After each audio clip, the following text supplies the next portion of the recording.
Hello, Namaskar. This is Aryan Rana from Bright Path, an eternal knowledge platform for clarity and actions to bridge your karma gaps.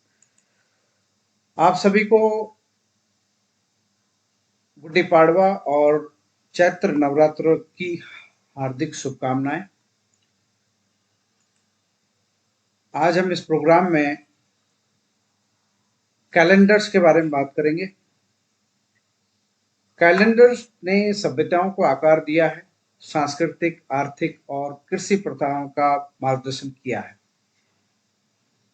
लेकिन क्या आप जानते हैं कि भारतीय calendar scientific या वैज्ञानिक सटीकता, सांस्कृतिक समृद्धि और प्राकृतिक तालमेल का एक अनोखा प्रतीक है।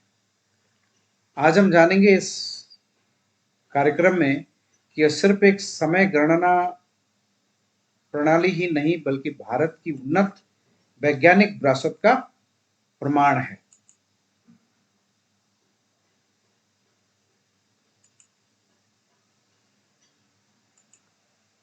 तो भारत ने जो है दुनिया को बहुत कुछ दिया है। आज जो नैरेटिव दिया जाता है कि हमारा भारत साइंटिफिक या वैज्ञानिक रूप से काफी पिछड़ा हुआ जो है देश माना जाता है या माना जाता था, मैं कहूँगा। अगर आप देखें हमारे इन कैलेंडर्स की हिस्ट्री को देखें तो आपको समझ में आएगा कि ये कितना पुरानी विरासत के बारे में बात कर रहे हैं। साइंस तो पिछले 16वीं शताब्दी से जो है मॉडर्न जो साइंटिफिक रेवोल्यूशन हुआ या इवोल्यूशन हम कह सकते हैं, वो बहुत 400 साल 500 साल पुराना है। लेकिन हमारा जो भारतीय ये जो कैलेंडर है ये बिल्कुल साइंटिफिक, मतलब आप जो ग्रह हैं ऊपर इतने बड़े ब्रह्मांड में जो कुछ समाया हुआ है उसका वर्णन हमारे वेदों में, हमारे शास्त्रों में, और ये जो ये जो संवत है, ये जो कैलेंडर है, इसमें समाया हुआ है। ब्रह्मा मुरारी स्प्रांतकारी भानुशशि भूमसुतो बुद्धस्म पुरुषम शुक्र शनि राहु केतु सर्वे ग्रह शांति करा भवंतु। ये मंत्र आपने कई बार सुना होगा और ये मंत्र कोई 400-500 साल पुराना नहीं है। ये मंत्र हजारों साल पुराना है, हजारों साल। तो आप समझ सकते हैं कि ये नवग्रह के बारे में हमारे हिंदू सनातन धर्म में वर्णन है हजारों साल पहले, बल्कि लाखों साल पहले मैं कहूँगा। वो क्यों है, कैसे, कहाँ से नॉलेज आया? जब कि मॉडर्न साइंस तो अभी डेवलप हो रही है, लोग अभी जा रहे हैं, कोई चांद पर जा रहा है, कोई कहीं जा रहा है, साइंटिफिक जो डिस्कवरी हो रही हो अब हो रही है। लेकिन इससे पहले ज्ञान हमारे सनातन धर्म के जो ग्रंथ है वहां कहां से आया? तो भारत ने कई संवत दिए हैं संसार को। सबसे पहला संवत है सृष्टि संवत, और ये जो संवत है ये तो इतना पुराना है कि जिसकी कोई कल्पना भी करना बड़ा मुश्किल है। लोग इसे कहेंगे कि यार ये क्या बात है। सृष्टि संवत जो है 1 अरब 96 करोड़ 7 लाख 53,125 वर्ष पुराना है। जो ये जो संख्या है इस सृष्टि के सृजन की दिव्य आयु को दर्शाती है और जो समय के प्रभाव को, ब्रह्मांड को बनाए रखने वाली शक्तियों के साथ मेल खाती है। ये जो नंबर है सृष्टि संवत के सृजन के प्रारंभ का जो उत्पत्ति मानी जाती है, वेदों में इसका वर्णन है, आप समझ सकते हो। और वेदों पर आप जानते हो कि नासा जैसी बड़ी बड़ी साइंटिफिक लेबोरेटरीज में इनका जो है रिसर्च चल रही है।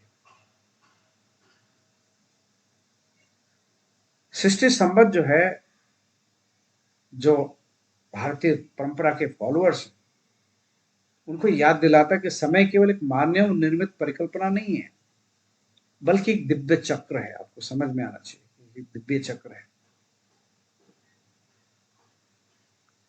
उसके बाद दूसरे नंबर पर जो संवत आपको दिखाई दे रहा है वो है सप्तशती संवत, सप्तऋषि संवत।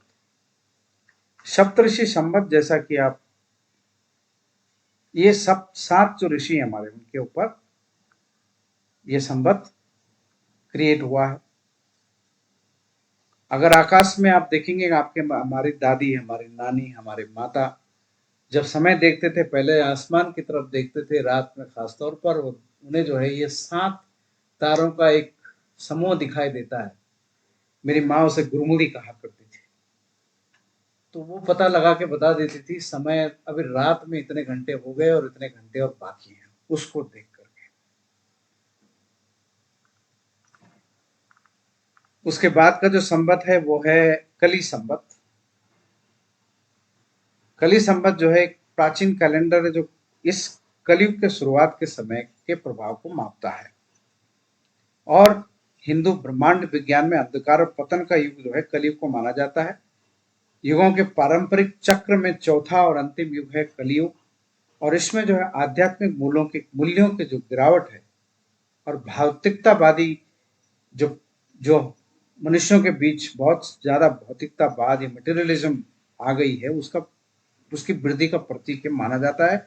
और ये कहा गया है हमारे शास्त्रों में कि जैसे जैसे समय आगे बढ़ेगा वैसे वैसे मनुष्य जो है बहुत ही मटेरियलिस्टिक होते जाएगा। और हम हो भी गए, अगर हम अपने आप को देखें, हमारी आयु जो है समय जो है उससे पहले के समय को रखो नापें तो आपको दिखेगा कि जितना भी साइंटिफिक डिस्कवरीज हो रही हैं, जितना भी आ रहा है, इंसान और ज्यादा भौतिकतावाद में फंसता चला जा रहा है। कली संवत के बाद जो अगला संवत है वो है विक्रमी संवत, जिसका आज हिंदू सनातन धर्म में नया साल जो हम मना रहे हैं, आज नवरात्रि का पहला दिन है।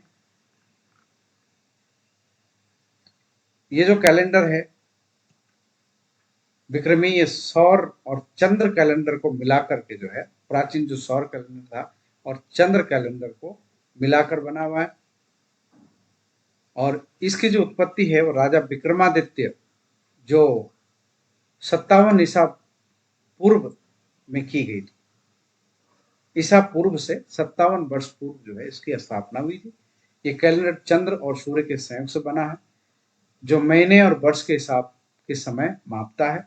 इस कैलेंडर का जो उपयोग है भारत और नेपाल में धार्मिक तिथियों और पर्वों के लिए किया जाता है। तो जितने भी धार्मिक पर्व हम मनाते हैं वो ये कैलेंडर हमें बता देता है पहले कि दिवाली अगले साल कब होगी, होली कब होगी, कोई भी चीज, पंचांग, कुंडली, सब कुछ बताता है। इसके बाद जो अगला जो कैलेंडर, जो हमारा राष्ट्रीय कैलेंडर भी है, उसको शक संवत कहते हैं। इसे 1957 में जो है राष्ट्रीय कैलेंडर के रूप में इसे अपनाया गया था। और ये जो प्राचीन शक युग है उसके आधार पर है। और ये जो है 78 ईसा से 78 वर्ष के बाद प्रारंभ हुआ था। इसलिए जो है ये शक संवत जो है 2025 से 78 वर्ष पीछे 19वीं शताब्दी में अभी तक है। तो यहां से जो हम अब आगे बढ़ेंगे और समय को देखेंगे कि समय का चक्र कैसे चल रहा है।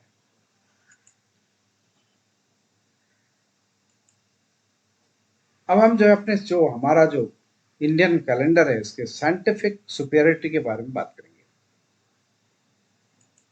तो सबसे पहले हम जो है ग्रेगोरियन कैलेंडर की बात करते हैं कि उसमें क्या लिमिटेशंस हैं। तो ये जो ग्रेगोरियन कैलेंडर है 1582 में पोप ग्रेगरी द्वारा जो है स्थापित ये कैलेंडर है जो मुख्य रूप से जो है ईस्टर की सही तिथि को निर्धारित करने के लिए बनाया गया था। लेकिन इस प्रणाली में कई लिमिटेशंस हैं, कई सीमाएं इसकी हैं। एक तो ये कि धार्मिक उत्पत्ति का कैलेंडर है। एनो डोमिनी और बिफोर क्राइस्ट जैसे शब्द इसकी ईसाई जड़ों को दर्शाते हैं कि ये डेमोक्रेटिक कैलेंडर नहीं है। ये जो है, हालांकि इसे पूरी दुनिया भर इसको में जो है इसका उपयोग होता है, लेकिन फिर भी जो है ये धार्मिक रीजन के लिए इसकी उत्पत्ति हुई थी। और जैसे मैंने कहा कि ईस्टर की तिथि को सही तिथि निर्धारित करने के लिए उन्होंने जो है इसको एक फिक्स्ड काइंड ऑफ ये बनाया। इसमें वैज्ञानिक अशुद्धि है। 365.24-25 दिनों की जो वर्ष की लंबाई, ये केवल एक अनुमान है इनका। मनमाने मास की लंबाई जो है आप देखेंगे तो अंग्रेजी के मंथ होते हैं, उनकी लंबाई 28 दिनों से लेकर के 30 दिन का कोई मंथ है, कोई मंथ 31 डेज का है, इसके पीछे बदलती रहती है, जो ऐतिहासिक निर्णयों पर आधारित है कि जो पहले जो इनके लीडर्स हुआ करते थे, धार्मिक या पॉलिटिकल, जिनके पास सत्ता होती थी, वो जैसे कई सारे कल जुलाई का मंथ जूलियन सीजर के द्वारा जोड़ा गया, फिर अगस्टस के द्वारा अगस्त जोड़ा गया, इस तरह से जो है वो कैलेंडर जो है बना। तो क्रिसमस जैसी निश्चित तिथियों वाले त्योहार के विपरीत अगर आप देखें तो भारतीय त्योहार सटीक खगोलीय गणनाओं का पालन करते हैं। हमारे जितने भी त्योहार हैं, हम आज के पंचांग को देख करके आज से 50 साल के बाद, 100 साल के बाद दिवाली कब मनाई जाएगी, होली कब मनाई जाएगी, उसका गणना हम कर सकते हैं और एग्जैक्टली उसी समय आएगी। कल शायद ईद है, कल या परसों है, उनका कैलेंडर भी सटीक तौर पे नहीं बता सकता कि चंद्रमा का उदय कब होगा। जब चंद्रमा का उदय हो जाएगा तब वो लोग ईद मनाएंगे।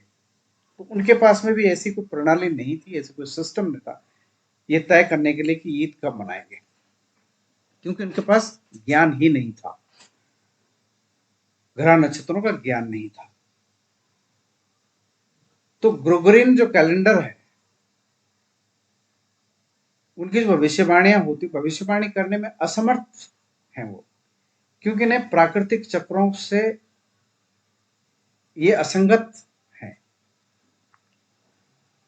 हमारा जो कैलेंडर है वो प्राकृतिक जो नेचुरल घटनाएं घटित होती हैं उस पर आधारित है। चलिए अब जो है आगे चल के हमारे भारत के जो कैलेंडर के जो चमत्कार है उसे उजागर करते हैं, जिसे भारतीय कैलेंडर कहते हैं। ये एक ऐसी प्रणाली जो विस्तृत खगोलीय गणनाओं पर आधारित है और जिसे हिंदू, बौद्ध, जैन, सिख और अन्य समुदायों द्वारा अपनाया गया है।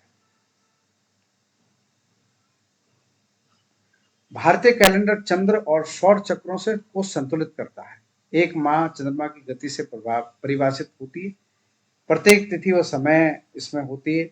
जब चंद्रमा सूर्य के लगभग 12 डिग्री के आगे बढ़ता है तब जो है तिथि चेंज होती है। ये प्रणाली वैज्ञानिक आधार पर आधारित है, लेकिन जबकि अगर आप ग्रेगोरियन कैलेंडर में ऐसा कोई तर्क नहीं है।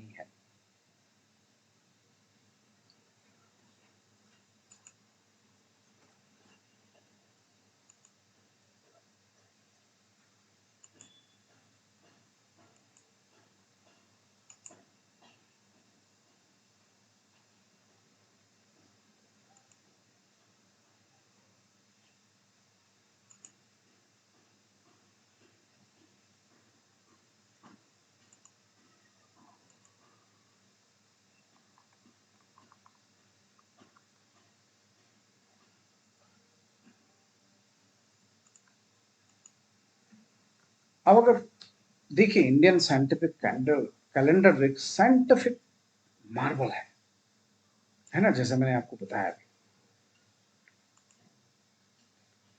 इसमें सीजन की एक्यूरेसी है, इसमें जो है कभी अगर सोलार और लूनार कैलेंडर में अगर कोई डिविएशन होता है उसमें एक अधिक मास भी जोड़ा गया है, जो कि कैलेंडर को फिर मैच कर लेता है। अधिक मास, पुरुषोत्तम मास जिसे हम कहते हैं। अंग्रेजी कैलेंडर में जैसे लीप ईयर होता है, यहाँ पर इस तरह का अधिक मास जो है 15 दिन और उसमें बढ़ जाते हैं, और वो फिर दोनों कैलेंडर जो है, क्योंकि चंद्रमा की जो गति होती है बहुत तेज गति से चंद्रमा गोचर करते हैं पृथ्वी के चारों तरफ, तो सूर्य की परिक्रमा नहीं करते। पृथ्वी जो है सूर्य की परिक्रमा कर रही है, वो भी एक अपने आप में एक बहुत बड़ा रहस्य है जो आज तक दुनिया को, किसी भी साइंटिस्ट को पता नहीं चला कि ऐसा क्यों होता है।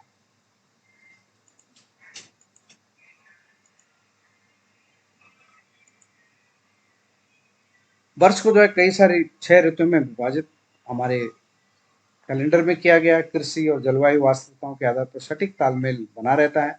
अधिक मास की जो अवधारणा है चंद्र महीनों और सौर वर्षों के बीच समानता को संतुलित करती है, जिससे त्योहार और कृषि चक्र सही समय पर रहते हैं। भारत का खगोल विज्ञान में जो योगदान बहुत अद्भुत है। प्राचीन समय जो है सूर्य सिद्धांत नाम की चीज आपने सुनी होगी, उसमें जो ज्ञान दिया गया वो अद्भुत ज्ञान है।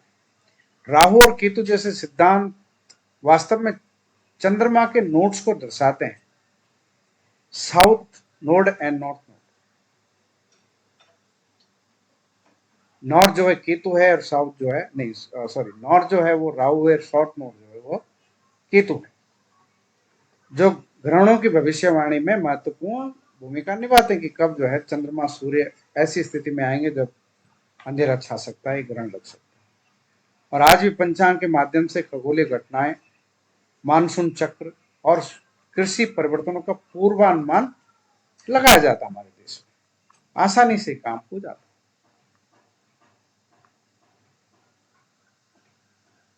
वेदांग ज्योतिष जो 1500 ईसा पूर्व का माना जाता है, मतलब जिस तरह से ट्रेस करते हैं तो वैसे तो बहुत पुराना है, पर चलिए एक संख्या दे रखी है तो 1500 ईसा पूर्व से लेकर विक्रम संवत और शक संवत तक भारतीय कैलेंडर के ऐतिहासिक विकास का एक प्रतीक है। रोमन कैलेंडर जो राजनीतिक प्रभाव के कारण बदल गया था, के विपरीत भारतीय कैलेंडर वैज्ञानिक खगोलीय अवलोकनों के माध्यम से विकसित हुआ।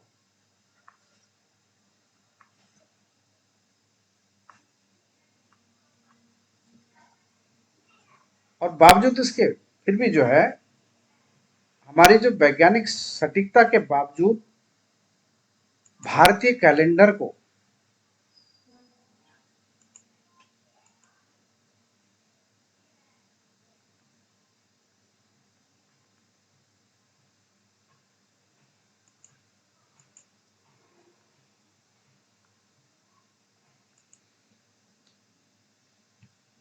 हमारे भारतीय कैलेंडर को नजरअंदाज किया जाता है। पश्चिमी जो दृष्टिकोण है, जो वेस्टर्न व्यू है, वो अक्सर हमारे ज्योतिष जैसे शब्दों को केवल एक एक भाग्य शास्त्र मानकर भ्रमित कर देते हैं। कहते नहीं है तो जस्ट ए एस्ट्रोलॉजी है, ओनली एस्ट्रोलॉजी। एस्ट्रोलॉजी के पीछे क्या है? ज्योतिष का मतलब सिर्फ भाग्य देखना थोड़ी नहीं होता कि भाई प्रिडिक्शन जो होती है, भविष्यवाणी, ये भाग्य शास्त्र मानकर जो है उसे भ्रमित करते हैं, जबकि वास्तव में यह समय गणना और खगोल विज्ञान का भी विज्ञान है। इसकी पारस्यगिकता जो है, जो वो केवल ऐतिहासिक नहीं है बल्कि आर्थिक भी है। भारतीय कैलेंडर का मानसून चक्र के साथ तालमेल कृषि के लिए अत्यंत आवश्यक है, जिससे लाखों लोगों, करोड़ों लोगों की आजीविका जो है सुरक्षित होती है।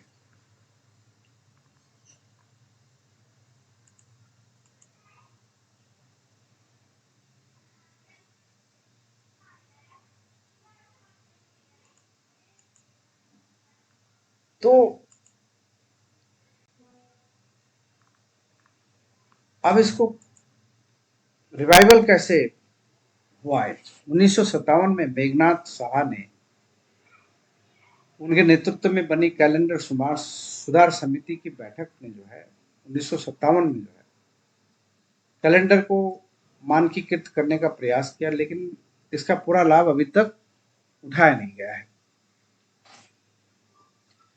तो इस पर विचार करना चाहिए कि क्या होगा अगर हम इसे फिर से अपनाएं।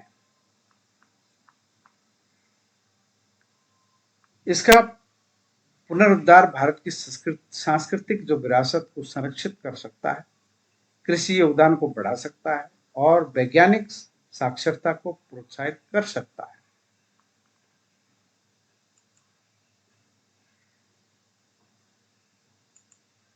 इसलिए अति आवश्यक है कि हम अपने साइंटिफिक कैलेंडर की ओर देखें, और इसलिए जो है हमारा ब्राइट पाथ में भी यही प्रयास रहता है। और हम भारतीय सरकार हो चाहे जनता हो, आप सब लोगों से आग्रह करते हैं कि सनातन धर्म के कैलेंडर को अपनाएं आप। एक ऐसा माहौल बनाएं कि हमारा जो नया साल है, जो हमारे जो ये जो साइंस है, इसे भी हम प्रमोट करते रहें। क्योंकि एक ऐसा कैलेंडर जो न केवल समय को मापता है बल्कि प्रकृति, संस्कृति और विज्ञान के तालमेल के साथ तालमेल रखता है। इसका तालमेल अगर आप शास्त्रों को पढ़ेंगे तो आपको पता चलेगा। तुलसीदास जी ने जो है हनुमान चालीसा में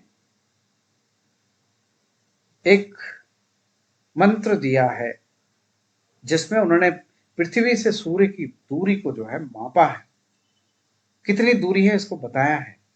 जब हनुमान जी जो है सूर्य को निगलने के लिए गए थे तो उसका वर्णन है वहां।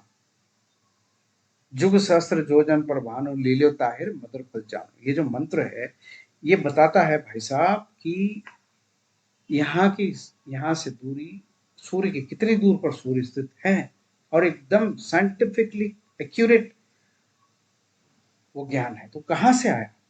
अगर भारतीय भारत भारतीय समाज में, भारतीय सभ्यता में अगर साइंस को कोई साइंस नहीं थी, विज्ञान नहीं था, तो ये सब कैसे कैसे संभव है, कैसे मिलाएगा?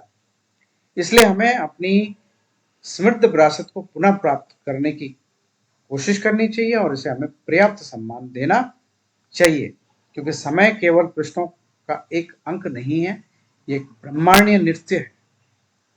और आइए हम सब इतिहास के आदेशों के बजाय प्रकृति की लय का पालन करें, भारतीय कैलेंडर को पुनः डिस्कवर करें और इसे अपनाएं।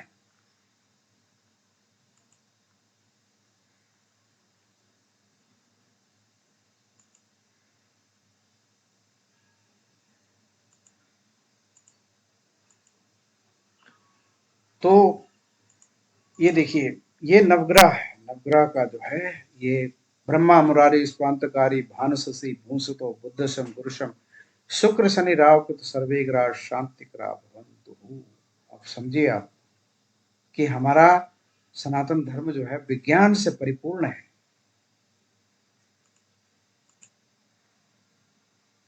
ये मंत्र है, सूर्य का मंत्र है, ओम ह्रीम श्रीम पदम प्रभवे नमः।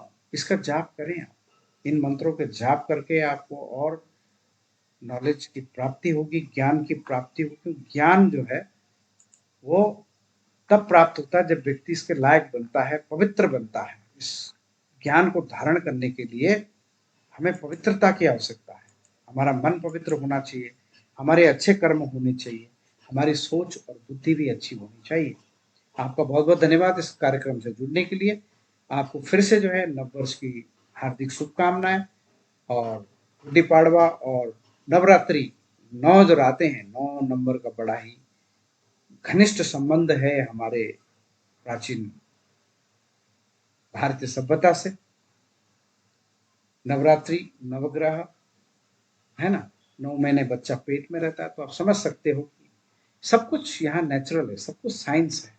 इस साइंस को समझें और अपने सनातन धर्म को आगे बढ़ने में, खुद को आगे बढ़ने में, क्योंकि सनातन धर्म हमें, अगर अपनी आत्मा को उद्धार नहीं कर पा रहे हैं तो हम कर क्या रहे हैं? मटेरियलिज्म की तरफ भाग भाग कर हम कहाँ कहाँ तक भागेंगे? ये सोचना अति आवश्यक है। ऐसा नहीं कह रहे कि आप अर्थ मत कमाइए, धन मत कमाइए, लेकिन उसका सदुपयोग बहुत जरूरी है। अपने व्यक्तिगत अहंकार के लिए हमें धन इकट्ठा नहीं करना है, क्योंकि हम उसके पीछे भागेंगे तो फिर हम और भी ज्यादा अहंकारी बनेंगे और फिर हमारा कल्याण युगों युगों तक होगा नहीं, 84 के चक्कर में पड़े रहेंगे। इसलिए बहुत धन्यवाद आपका। इस बात पर विचार करें और चैनल को सब्सक्राइब करें। Thank you so much. Have a nice time.